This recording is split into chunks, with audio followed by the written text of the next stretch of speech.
یەکێکە لە باشترین و گونجاوترین ناوچەکان بۆ ژیانی کێوی و ڕووەکی سروشتی. قەرەداغ یەکێک لە خاڵە هەرە گرنگە جوگرافیەکانی ئەوەیە کە ئەم زنجیرە چیایە هێڵی جیاکەرەوەی گەرمیان و کوێستانە لە باشووری کوردستان کە ڕووبەرەکەی زیاترە لە 300 کیلۆمەتر چوارگۆشە.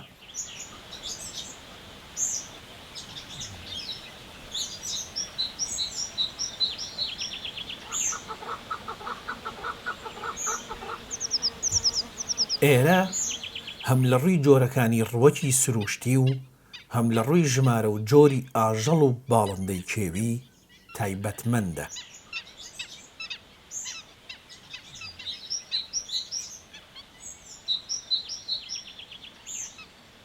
تەنها لە قۆپیەکانی قەرەداغ نزیکەی 183 جۆر باڵندە هەیە کە هەندێکیان تایبەتن بە ناوچەکە، جگە لە چەندین جۆر ئاژەڵی خشۆک و گیاخۆر و گۆشتخۆر کە پڵنگ ناوازەترین و دەگمەنترینیانە.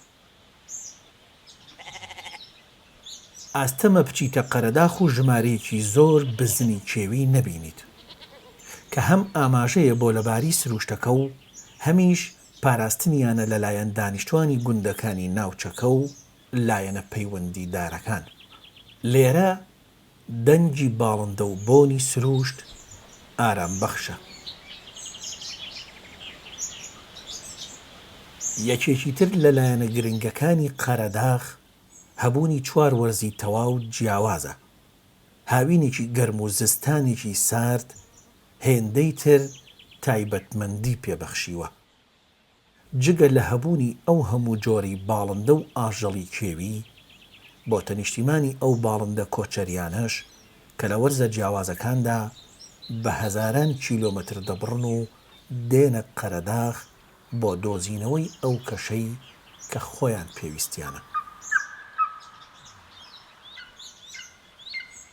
لە نێو باڵندە گۆشتخۆرەکاندا بازی ئاڵتوونی تایبەت و بەهێزترینە، توانای ڕاوکردنی نێچیری لە خۆی گەورەتری هەیە وەک گورگ و بزنی کێوی. درێژی باڵەکانی دەگاتە 2.5 مەتر و باڵندەیەکی نیشتەجێ و خێرایەکی زۆری هەیە لە فڕیندا کە دەگاتە 220 کیلۆمەتر لە کاتژێرێکە.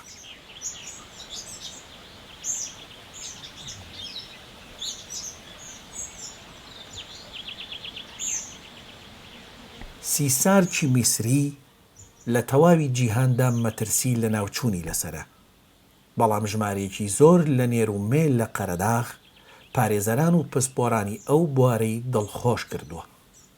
لە چەند ساڵی ڕابردووشدا هەم لەلایەن ئەو تیمانی کە لێکۆڵینەوە دەکەن و هەمیش لەلایەن پۆلیسی دارستانی قەرەداغ چەندین جار پڵنگ بینراوە و تۆمار کراوە.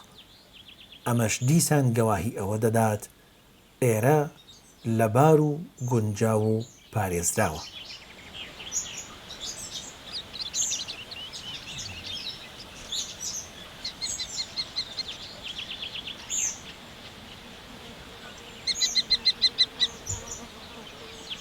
سروشت و سووڕی ژیانی کێوی دابەشکردن و یاسایەکی وای هەیە گەردەستی مرۆڤ تێکی نەدات هیچ مەترسیەک لەسەر تێکچوونی ئەو یاسایە و ژیانی کێوی و سروشت نامێنێت.